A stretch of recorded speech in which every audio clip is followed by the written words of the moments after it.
번째 주제 발표자십니다. 이광재 의원님, 더불어민주당 의원이시고요. 네, 무대 위로 올라오시죠.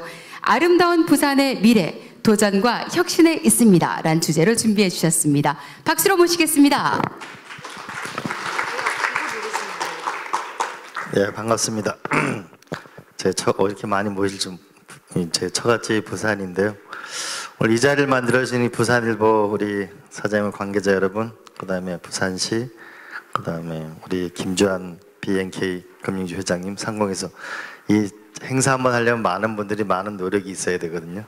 우리 좀 수고하셨다는 의미에서 멋진 결실을 이루자는 의미에서 함께 격려의 박수를 부탁합니다. 코로나 모두 어렵다고 하는데 이 코로나는 과연 언제 끝나게 될 것인가? 빨리 끝났으면 좋겠는데 결국 이게 정치와 과학을 분리시켜 생각하면은 결국은 치료제가 나오지 않는 한은 빨리 끝나지 않는다. 그럼 치료제와 백신이 언제 나오냐? 빨리 나와야 내년 여름이고 늦으면 내년 겨울이 될 수도 있다.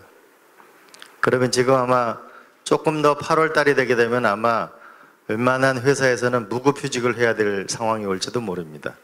그럼 앞으로 이 상황을 1년을 더 견딜 수 있는 과연 기업은 있을 수 있을까? 그럼 우리한테 과제는 두 개죠. 하나 근데 분명한 건 이건 끝나는 건 끝나는 겁니다.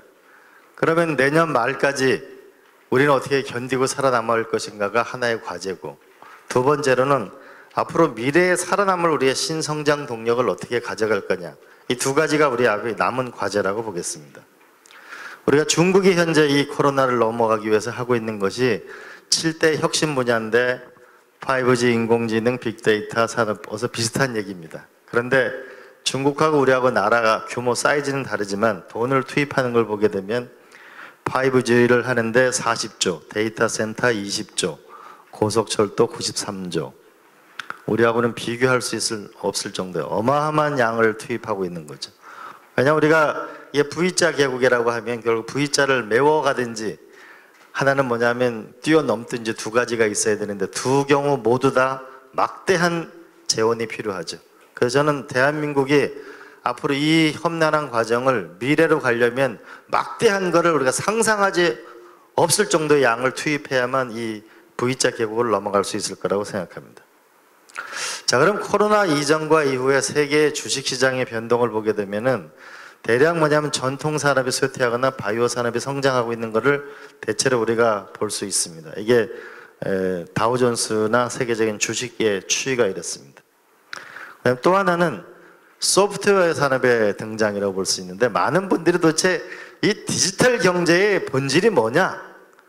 그럼 자꾸 AI를 얘기하는데 저는 이렇게 생각합니다. 농경시대의 농경 문명의 본질은 도구의 발견입니다. 우리가 마차를 발견하거나 호미를 발견함으로 인해 가지고 우리가 농업 생산성이 극도로 늘어가지고 인구가 1억까지도 갔습니다. 산업혁명의 본질은 뭐냐면 증기기관에는 동력이 자동화된다는 걸 말합니다. 그럼 디지털 혁명의 속성이라고 하는 건 뭐냐면은 지능과 지식이 자동 생성된다는 걸 말합니다. 근데 지능과 지식이 어떻게 자동 생성되느냐? IoT로 데이터가 모이게 되면 정보가 되고, 정보가 모이면 지식이 되고, 지식이 모이면 지능으로 전환되게 되는데, 이게 AI라는 걸 통해서 일어나게 되는 건데 이게 소프트웨어로 집적된다는 걸 말합니다. 그래서 소프트웨어 산업이 앞으로 가장 강력한 미래 산업이 되는 거고, 이것에 기반이 되게 되는 인터넷이나 반도체나 이런 것이 세계의 경제혁명을 이끌 수밖에 없는 거죠. 만약에 삼성전자가 AI 반도체를 만약에 세계적으로 만들어내는 순간 새로운 나라에 살게 될 겁니다.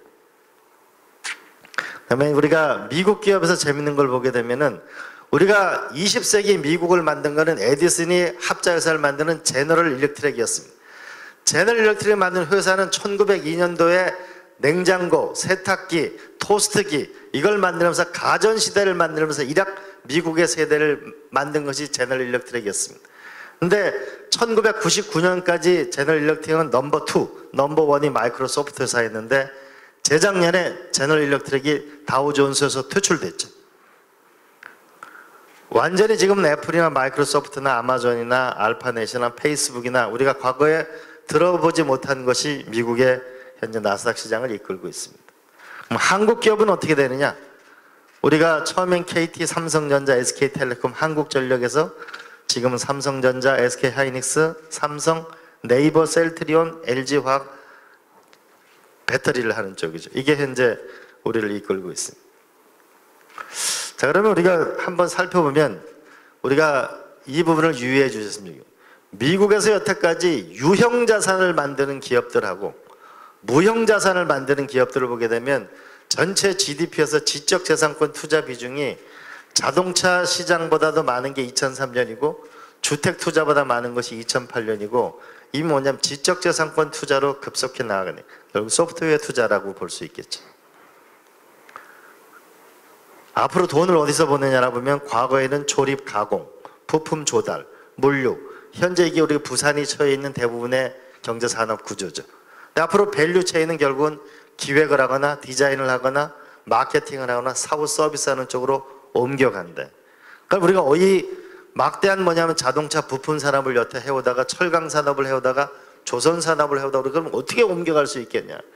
일로 옮겨가지 못하면 결국 우리가 살아남지 못하는 건데 이게 우리가 부산이 놓여진 가장 절체절명의 과제라고 볼 수 있겠습니다. 자, 그럼 부산을 보게 되면은 우리가 대략 340만 정도 됩니다. 근데 지역 총생산 GRDP가 83조고요. 전국 17개 중에 7이고 울산에 75조, 대구 50조 이렇게 되는데 여기 뭐 1인당 지역 총생산을 보게 되면 부산이 굉장히 밑에 떨어지는 걸 알 수 있습니다. 결국 부산의 경제가 여기가 우리가 부산 경제가 가면 갈수록 굉장히 어려워지고 있다는 걸 보여줄 수 있고 1인당이 뭐냐면 우리가 생활소득이나 이것이 떨어진다는 것을 오늘 부산의 현실입니다. 부산의 인구도 계속 떨어지고 있고 부산의 GRBT도 우리가 2012년 2000 급속히 떨어지고 있습니다. 그럼 제가 이제 이 부산의 기업에 대해서 한번 조사를 해봤습니다. 우리가 상장 기업과 코스닥 등록법인을 보게 되면 매출액 100억 이하가 9개, 100억에서 500억이 26개, 1000억이 16개, 16개, 매출액 5천억 이상이 4개 정도 됩니다. 시도별 우리가 상장기업수 시가총액을 하게 되면은 부산이 대략 여기에 위치해진 걸 알 수 있습니다. 그래서 우리가 부산이 뭔가 근본적인 변화를 꾀하지 않으면 굉장히 어렵다는 것을 볼 수 있습니다. 왜냐하면 코로나 이전과 코로나 이후로 보게 되면 우리는 코로나 이전의 전통적인 산업을 부산이 갖고 있기 때문에 어렵습니다. 자, 그럼 우리가 이걸 어떻게 넘어가게 될 것인가 라고 하면 보면 우리가 부산의 2차 산업 중심의 전통적인 산업 구조를 갖고 있습니다. 우리가 매출액 5천억 이상에 있는 기업이 4개인데 대한제강, 부산도시가스, 성우하이텍, 한진중공업, 그다음에 매출액 1000억에서 5천억 16기업이 이런 기업으로 되어 있습니다. 자, 그럼 우리가 한번 탈출을 해보자고요. 여기서 우리가 어떻게 벗어날 거냐. 근데 많은 분들은 중앙정부가 역할이 굉장히 중요하죠. 근데 우리가 한번 생각해 봐야 될 거는 우리가 중앙정부가 1년에 쓰는 예산이 500조 원입니다. 근데 1년에 우리가 여기 BNK 회장, 지주회장님 계시지만 1년에 금융권에서 우리가 금융자산으로 돌리는 것이 8천조 원쯤 됩니다. 대한민국의 전체 금융자산이 1경 8천조쯤 됩니다. 저도 이거 한국은행 통계 보고 저도 놀랐습니다. 제가 세계적으로 막대한 금융자산을 갖고 있는, 근데 돈도 가만히 냅두면 돈도 썩습니다. 돈이 회전하지 않으면, 자기 역할을 하지 못하면 그 경제에 오히려 역기능을 하죠. 그러면 우리가 작년에 해외 투자가 78조였고 국내 투자가 28조였고 이게 굉장히 저조한 수준입니다. 그럼 우리가 뭔가 한번 뭔가 국가 보고 뭐를 해주세요, 이것도 중요하지만은 결국은 뭐냐면 지금 국가 전체적으로 막대하게 뭐냐면 움직이고 있는 거대한 금융자산이 있는 거를 어떻게 움직여서 우리가 부산 경제를 살려야 될까를 머리를 좀 더 새로 써야 된다. 맨날 중앙정부가 뭐 해달라도 중요하지만은 그것만으로는 대한민국이 움직이기에는 훨씬 더 큰 나라가 됐다는 걸 우리가 이거를 머릿속에 하나 넣어주시면 좋겠습니다. 자, 그러면 저는 첫 번째로 우리 변상훈 부장 가셨는데 제일 중요한 거는 결국은 뭐냐면 공무원은 돈을 쓰는 훈련을 많이 한 사람입니다. 기업인은 돈을 버는 훈련을 많이 한 사람입니다. 그럼 결국은 우리 부산시장이나 부시장님이 저는 부산시에 있는 기업인들하고 지속적인 만남이 필요하다고 봅니다. 왜냐하면 기업이라고 하는 거는 두 가지의 자식을 갖고 있거든요. 하나는 성장이라는 자식하고 이윤이라는 자식을 가지지 않으면 살아남을 수가 없고 또 이 결국 부단히 아마 기업인도 자기가 살아남기 위해서 부단히 노력을 할 거란 말이죠. 그래서 이 기업인들과의 만남을 저는 근본적으로 지속적으로 해나갈 필요가 있다고 첫 번째라고 봅니다. 두 번째로는 내가 회사를 살리고 싶어요. 부산을 살리고 싶어요. 그럼 어디서 이게 사람은 사느냐? 저희가 그 많은 정부 용역과 세계의 성공한 도시를 분석해 보니까 하나는 시정부하는 시, 그 다음에 기업하는 산, 그 다음에 학이 시산학이라는 요게 세 개가 시스템으로 돼 있는 도시가 세계적인 도시가 되더라. 그 중에 그러면 제일 중요한 게 뭐냐? 지식이 제일 중요하대. 우리가 부산기계공고가 있기 때문에 뭐냐면 경남기계공고가 있고 부산기계공고가 있었기 때문에 이게 기계공업이 발달하는 거거든요.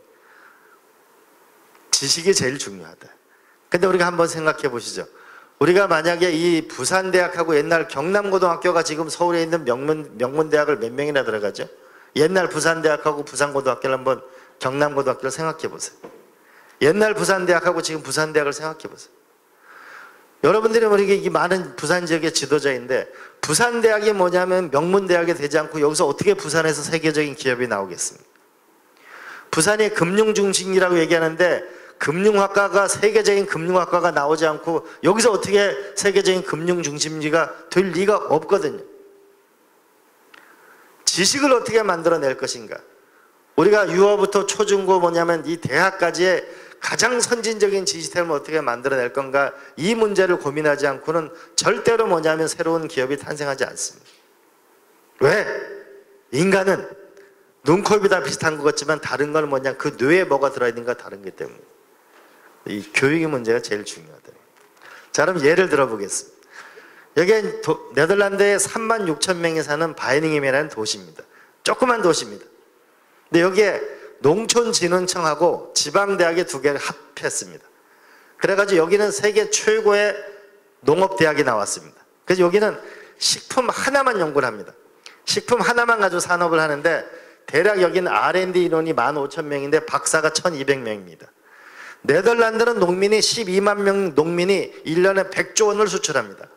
대한민국은 130만 농가가 1년에 10조 원 수출합니다. 근데 우리는 시골에 가게 되면 대부분 연세 드신 분하고 어렵게 사신 분이 많습니다. 네덜란드 농가에 가면은 많은 농가 60%가 석사나 박사 출신입니다. 그러니까 어떻게 되느냐? 여기서 뭐냐면 연간 식품 하나로만 66조 원의 매출을 합니다. 인구 3만 5천의 도시에서. 왜? 15,000명이라는 뇌를 가지고 있는 브레인이 있기 때문에 이 도시가 가능해지는 거죠. 여러분, 많은 사람이 나파밸리 와인을 얘기하죠. 우리가 유럽에 가면 와인은 여기는 레드 와인, 여기는 화이트 와인, 여기는 아이스 와인, 동네별로 다 다르죠. 그런데 나파밸리라는 데 몬답이라는 사람이 시작을 해가지고 이 사람이 혁신가가 나온 거죠. 그래서 UC 데이비스라는 그 대학하고 협력을 하게 된 거고 초창기에는 버클리하고 스탠포드 대학이랑 해서 여기서 포도주를 만들기 시작했죠.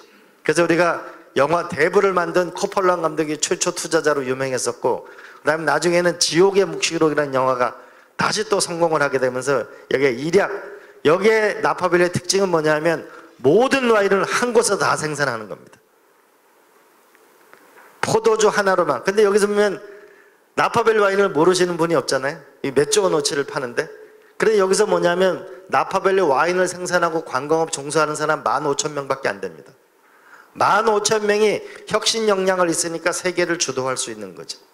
이 부산 350만 도시에서 만약 15,000 정도의 혁신 역량이 있으면 세계적인 도시가 됩니다. 삼성전자 안에 우리가 그 안에 혁신 역량이 몇 명 되겠습니까? 지식이 있냐 없냐. 근데 여기 제가 여기 네덜란드 가봤는데 네덜란드 이 학교 가니까 이렇게 써 있더라고요. Today is knowledge, tomorrow is business. knowledge가 없으면 비즈니스가 없다. 우리가 실리콘밸리는 뭐 스탠포드를 말하지 않아도 아실 겁니다. 그래서 저는 이 교육에 우리가 한번 부산시가 거듭나려면 교육에 신경을 써야 되는데 우리가 지방자치하고 교육자치가 분리되어 있는 나라가 전 세계 우리나라 같은 나라밖에 없거든요. 그래서 여기 뒤에 보면 부산경제진흥원장님 말씀해 놓던데 에듀테크라는 말이 있는데요. 우리가 아마 돈을 들여서 1년에 웬만한 다리를 하나 놓으면 한 몇백억씩 들을걸요? 그걸 만약 교육 콘텐츠를 모아가지고 유아부터 초중고 대학을 놓으면은 부산이 달라진 도시가 저는 될 거라고 확신합니다. 그 다음에 또 하나는, 그래서 저는 부산시하고 기업하고 대학 총장님들하고 이 위원회를 만들어야 된다고 봅니다. 그래서 끝없이 모여가지고 무엇을 해서 먹고 살 것인지, 이 세미나 한 번 해서 될 일이 아니잖아요. 이 조선업을 하면 어떻게 먹고 살 건지 하나하나를 계속 진화를 이룰 때 저는 가능해진다고 봅니다. 이건 이제 나중에 말씀들 하실 거고요, 뒤에 분들이. 이게 이제 네덜란드의 로테르담인데요. 지금도 뭐냐, 우리가 지금 북한 같은 데 보면은 철도가 바로 안으로 못 들어가죠. 우리가 이 철도가 뭐냐면 경제 항만까지 들어가, 이게 스마트 항만인데, 여기 보면은 앞으로 제가 좀 이따 말씀드리겠지만 부산의 경제자유구 안에 기차가 안으로 들어가야 되고, 그 안에 보세구역 안에 공장이 있고, 거기서 가공이 일어나면 부품이 들어와서 바로 거기서 조립해서 나가면 훨씬 더 경쟁력이 높을 겁니다. 그런 경제자유국이 나와야 되듯이 항만 부분도 이렇다고 볼 수 있습니다. 그럼 또 하나는, 부산에 보면은 제가 이제 노무현 대통령 88년도에 국회의원 보좌관 생활을 했는데, 저희 초량이나 뭐 이런 데 국밥집도 많고 많잖아요. 근데 지금 중소상공인이 너무 힘들단 말이에요. 그럼 우리가 지금 네이버나 다음 카카오에 해서 뭐 여기에 스마트 상점으로 입점을 해야 됩니다. 부산시가 이 스마트 상점으로 입점을 시켜주는 일을 안 해주면은 우리 중소상공인 너무 살기 어렵습니다.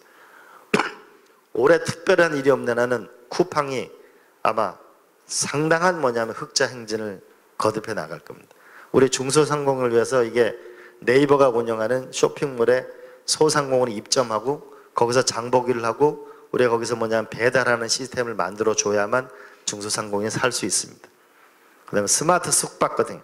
이게 인도의 20대의 젊은이가 이 기업을 창업해서 인도에 아주 영웅으로 떠오르고 있습니다. 에어비앤비는 뭐냐면 숙박 하나를 뭐냐면 서로 상호 소개해 주는 건데, 이 친구가 만든 거는 인도에 뭐냐 숙박시설 여인 수요 굉장히 낡았으니까 그걸 전부 체인점으로 만들어서, 여러분 숙박시설에 가면 뭐죠? 화장실 청소가 깨끗하지 않은 거, 그 다음에 뭐냐면 베개라든지 뭐냐면 이 침대 시시 깨끗하지 않은 거, 이런 거에 대한 불편함을 가지고 있잖아요. 그래서 간판부터 여기에 체인으로 두면 간판을 바꿔주고, 화장실 청소도 전문적으로 청소를 하는 거죠. 시트도 전문적으로 하고. 근데 지금 보면 우리가 모든 모텔이나 여관을 가게 되면 전부 이불에 다 각기란 말이에요. 일본에 우리가 여행을 해보면 우리가 이부자리나 깨끗한 게 하나가 나오죠. 그래서 이거를 체인전화해서 훨씬 뭐냐면 깨끗하게 해서 이거를 뭐냐면 인도를 관광으로 바꾸고 있어요. 그 다음에 여기 우리 이제 이거 제가 지금부터 이제 제가 내는 아이디어인데요. 여기에 금융기관이, 제가 아까 대한민국에 1년에 8천조 원을 운용한다고 얘기했습니다. 부산에 아마 지금의 새로운 중후장대한 산업을 바꾸려면 굉장히 시간이 걸릴 겁니다. 지금 당장 해볼 수 있는 거는, 부산이 지금 제일 강점이 있는 거는 여기 기술신용보증기금이 있다는 겁니다. 그래서 저는 이렇게 생각합니다. 여기 있는 기술신부하고 결국은 에디슨도 투자자가 나오니까 결국은 기술이, 내가 아이디어가 돈하고 만나지 않으면 절대 기술의 진화가 일어나지 않습니다. 그러면은 저는 이런 걸 했으면 좋겠습니다. 부산 문구 문현동 일대인데다가 뭐를 하냐면은 벤처 컨벤션을 만드는 거죠. 우리가 마이스 산업, 마이너스 산업을 얘기하는데, 마이스 산업을 조금 다르게 해서 벤처만을 전문적으로 하는 컨벤션을 만드는데, 어떻게 하냐면, 제가 이게 중국에 심천에 가면 이런 게 있습니다. 1층에 가면 스타벅스 같은 쫙 넓은 건물이 있습니다. 거기에 많은 벤처하는 친구들이, 하나는 아이디어가 필요하고 하나는 돈이 필요하고 하나는 함께 개발할 친구가 필요합니다. 그래서 거기서 있다가 뭐냐면 친구들을 만나면 프레젠테이션을 계속 매일 합니다. 매일 해가지고 거기서 뽑히면 2층으로 올라갑니다. 2층으로 올라가면 일정한 돈을 주고 프레젠테이션 시간을 주고, 거기서 또 뽑히면 3층으로 올라가고, 한층 올라갈 때마다 돈을 벌죠. 근데 많은 여기서 장점은 뭐냐면, 내가 아이디어가 있는데 그 프로토타입을 만들기가 쉽지 않습니다. 기계의 원리를 알아야 되니까. 옆에 보면 프로토타입을 만들어주는 데가 따로 있습니다. 그러니까 아이디어 내는데 프로토타입 만드는 데를 같이 만들어가지고 벤처 컨벤션을 하는 건데, 저는 부산에 있는 금융기관들이 모여서, 기술신부나 모여서 이걸 했으면 좋겠어요. 그래서 자기가 돈을 구하고 싶은 대한민국의 젊은이는 이거 부산에 와서 벤처를, 월요일은 바이오에 대해서 하고, 화요일은 뭐에 대해서, 수요일은 매일 뭐냐면, 처음에는 이게 일주일에 한 번 하겠지만 나중에 역량이 쌓이면 매일 해나가는 거죠. 그리고 이거를 온라인으로 여는 거죠. 우리가 중국에 가면 제가 칭화대학교에 2년 반 있었는데 칭화대학이 갖고 있는 사내 벤처가 뭐냐면 2,300개가 있습니다. 그걸 전부 다 모바일로 심사를 하게 돼 있습니다. 우리가 뭐냐면 이제 명문대학을 나오지 않아도 저 시방의 저기 시골에 있는 학교를 나와도 언제든지 기술 투자와만 만날 수 있는 시스템이 금융이 갖고 있다면 저는 이걸 한번 해봤으면 좋겠습니다. 그래서 이런 플랫폼을 만들어 주는 거죠. 두 번째로는 부산은 부산국제영화제를 해가지고 이렇게 막대한 사람을 모으는데 왜 영화산업이 안 생길까? 뭔가 산업이 생겨야 먹고 살을 거 아니에요? 후방산업이 있는 것도 아니고 국제영화제는 크게 하는데 뭔가 산업이 안 생기는 뭔가 여기 대책을 세워야 되겠다. 분명한 건데 컨텐츠 산업으로 가는 건 틀림없습니다. 근데 저는 이런 생각을 해봅니다. 지금의 뭐냐면 이 세상에 네덜란드라는 게 경상남북도만한 나라가 주식회사 제도를 만들고 증권거래소 제도를 만들었습니다. 우리가 시카고에는 곡물거래소가 있습니다. 영국에는 비철금속 거래소가 있습니다. 근데 이 세상에 없는 거래소가 하나가 있어요. 뭐냐면 스토리 거래소가 없습니다. 지금은 영화에서 뭐냐면 시노시스는 거래가 되고 있습니다. 근데 우리가 영화나 음악이나 소설이나 모든 게 사실은 다 스토리입니다. 이 세상에 없는 건 스토리 거래소가 없어요. 이거를 누가 만들어낼 수 있을지, 저는 이거를 만들어낼 수 있으면 나는 일약 세계의 새로운 모델이 될 거라고 봅니다. 점점 더 우리가 컨텐츠 산업이 반도체 산업보다 커지죠. 우리가 넷플릭스 주가를 보게 되면 대한민국 사람들 넷플릭스 이제 점점 자율주행차를 타게 되면 차 안에서도 전부 이제 컴퓨터를 하고 영화를 보겠죠. 컨텐츠의 시대가 오는데 그 모든 컨텐츠의 원천은 스토리들. 스토리 거래소를 어떻게 만들 수 있을까? 그러니까 중국은 문화재산권 거래소를 열었고요. 이런 걸 이제 슬슬 등장하고 있습니다. 그래서 저는 이렇게 해봤으면 좋겠어요. 부산시에서 부산이 뭐냐면 웹드라마가 처음에는 웹툰이 굉장히 떴는데 요새는 웹드라마가 굉장히 성행하고 있는데 우리가 많은 뭐냐면 이 가수나 젊은 친구들이 요새 웹드라마를 찍는 것이 굉장히 유행이 되고 있는데 웹드라마를 한번 집중적으로 지원해주면 어떨까?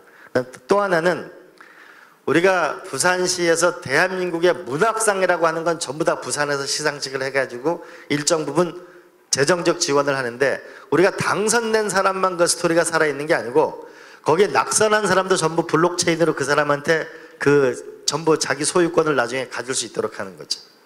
그리고 KBS, MBC, SBS의 정유라의 수많은 스토리가 많이 있잖아요. 그 지금 그게 그냥 방송사에 있는 거를 그 전부 디지털라이징을 해가지고 그래서 만약에 부산시에서 내가 누구 사랑하는 사람한테 고백할 때 뭐라고 했을 때 명대사를 A4 용지 한 장으로 헤어질 때 미안하다고 얘기했을 때 우리 많은 드라마가 결국 한 줄의 명대사와 명장면 아니에요? 이런 걸 나는 하면은 부산이 이런 부산국제영화제와 나는 올라올 수 있다고 봅니다. 그래서 기본적으로 부산국제영화제는 성공했으면 여기서 산업을 어떻게 이뤄낼 건가. 근데 저는 이야기 산업이 최대 산업이 될 거다. 그래서 그래서 웹드라마 이런 걸. 그 다음에 수많은 젊은이들이 작가가 되고 싶어 합니다. 그래서 노 대통령이 옛날 지었고 있는 저기 동구 초량동 위나 이런 데를 일정한 부산시가 사가지고 작가들이 거기 살 수 있도록 그렇게 했으면 좋겠습니다. 그 다음에 결국은 작가들의 고향, 상상력을 가진 사람들의 고향이 부산이었으면 좋겠어요. 뉴욕시가 산업혁명이 끝나고 난 다음에 이제 전부 이제 방적 공장이 떠나고 나니까 이때 새로 뉴욕 4번가 일대 건물 6개하고 공지 2개를 $1에 매각을 했습니다. 근데 $1에 예술가들이 들어가서 오늘의 뉴욕을 만든 거죠. 그래서 제가 이 많은 걸 봤는데 이게 성수동 옛날 구두공장 같은 데가 완전히 변하고 있거든요. 새로운. 대한민국에 미대나 디자인이나 이런 걸 졸업하고 외국 유학 갔다 온 사람이 이제 12만 명쯤 됩니다. 여기에 예술가들이 있어야 도시가 아름다워진다. 그래서 저는 이 부산의 철도 차량 정비창을 굉장히 눈여겨보는데 부산 롯데호텔에 조금만 걸어가게 되면 굉장히 넓은 면적이 있고 여기가 지붕도 상당히 좋고 여기 서면에서 이어지기 때문에 난 위치로 굉장히 좋은 위치라고 봐지. 이런 위치를 하나 찾아서 모이는 곳으로 하면 어떻겠냐. 그 다음에 이제 경제자유구역은 이제 이제 결국은 저는 부전역에서 부산 이 역까지를 지하화하는 게 맞다고 보고 그걸 영도까지 잇는 게 맞다고 봅니다. 그래야 부산 북항이 제대로 돼야 결국은 살을 거라고 생각하고, 그리고 한번 부산 시민 여러분한테 왜 이탈리아 산토리노는 그 언덕이 예쁜 집들이 많은데 우리 우암동이나 이 옆에 보면 언덕이 많은데 왜 우리는 자꾸 아파트만 짓고 이러냐. 우리도 훨씬 산토리니만큼 아름다운 바다를 가졌으면 영도에도 만들 수 있을 거 아니에요? 그래서 요거는 이제 부전역을 했으면 좋겠고, 하나는 북항 재개발이고요. 그리고 이제 마지막 이 얘기를 하고 끝내겠습니다. 이 가덕도 신공항은 우리가 이게 왜 빨리 지어야 되냐면, 처음에 인천공항 지을 때도 이게 낭비라고 그랬는데 지금은 매년 공사를 해도 모질라죠. 1억 명까지 7,500만 1억 명까지 가는데, 이걸 왜 지어야 되냐면은 지금 중국에 우리가 13억 명이 삽니다. 우리가 13억 명, 우리가 5천만이 살잖아요. 그러면 4천만이 왔다 가도 우리 인구만큼 왔다 가도 30년을 왔다 가야 되는 거예요. 그리고 베트남의 인구가 평균 연령이 28세고 인구가 1억이잖아요. 인도네시아가 2억 5천이고, 이 지역이 아시아가 점점 더 중산층이 늘어나기 때문에 폭발적으로 늘어나게 됩니다. 두 번째는 사람이 100살을 살기 때문에 일정 수단에 계속 여행을 할 수밖에 없습니다. 그런 연계에 점점 더 늘어나게 될 거라는 거예요. 그 다음에 후쿠오카하고 뭐냐면 이걸 우리가 부산하고 연결하면 훨씬 더 우리는 효과적일 거라고 보죠. 그래서 이게 빨리 가덕도라는 가덕도 여기 신공항을 연결하고 이걸 경제자유국까지 연결해서 이걸 세계적인 뭐냐면 산업기지나 물류기지로 안 만들면 부산의 미래가 없습니다. 여기 들어가는 게 돈 7조 원 정도인데 제가 말씀드리잖아요. 대한민국 1년에 500조를 쓰고 8천조라는 금융자산이 돌아가는데 이건 민자사업으로도 충분히 가능할 수 있는. 그래서 저는 민자사업이 어려우면 저는 BTL 사업이라도 하자는 거죠. 이미 과거에는 뭐냐면 그 BTL 사업 민자사업을 하게 되면 대략 4%인데 제가 증권사 사장들하고 주로 얘기해보면 이제 정부가 발주하는 거면 2.5%만 줘도 충분하다는 거죠. 그래서 나는 이거를 빨리 해야만 부산의 미래가 있다. 그래서 이거는 그러면 대구하고 그러면 이거를 뭐냐면 이게 경쟁 관계가 아니고, 대구는 뭐냐면 우리가 로봇 산업이라는 걸 하나를 확실하게 우리가 밀어주고, 그리고 우리는 공항을 갖고 대구하고 뭐냐면 그 가덕도 공항까지 연결되는 뭐 철도를 놓든지 그렇게 같이 쓰면 게 나는 빠른 길이 아닌가. 이 부분에서 우리가 더 시간을 놓치지 말고 우리가 이런 중국의 변화나 미중 간의 이런 갈등 변화가 올 때 우리가 뭐냐면 부산이라는 데를 확실하게 우리가 키워낼 필요가 있다. 좀 서둘러 필요가 있고, 너무 이걸 중앙정부에 이렇게 매달리듯 하지 말고 좀 더 과감하게 우리가 할 필요가 있는 거 아닌가 싶습니다. 끝을 내겠습니다. 많은 분들은 오늘의 우리의 모습은 어제 살았던 결과가 오늘입니다. 근데 내일 잘 살고 싶으면은, 그러면 어제처럼 살면은 내일도 똑같은 겁니다. 그러면은 내일 잘 살고 싶으면 오늘 살아가는 방식을 바꿔야만 내일 잘 살 수 있습니다. 근데 그거는 뭐냐면 과거 생각했던 방식이 아닌 새로운 방식으로 살아야만 우리가 미래가 있다는 거고, 그래서 뭐냐면 우리가 한번 도전을 시작해보자. 부산만큼 아름다운 데도 없고 이만한 350만인데도 없는데 우리가 한번 도전하는 삶을 살아야 되는데, 그 도전하는 삶의 첫 번째는 무슨 일을 시작하려고 하면 반드시 여기에 세계적인 지식이 있냐 없냐를 반드시 먼저 시작한다는 거. 그다음에 두 번째는 가장 혁신적인 데는 기업일 수밖에 없습니다. 왜냐하면 목숨을 걸고 자기 인생을 걸고 투자를 하잖아요. 그래서 지식과 기업, 그리고 그걸 도와주는 행정 시스템을 만드는 이 시사학이라는 시스템을 만들어야만 성장의 엔진이 장착된다. 이렇게 보시고 우리 함께 진화하는 멋진 부산을 만들어 주시기 바랍니다. 고맙습니다.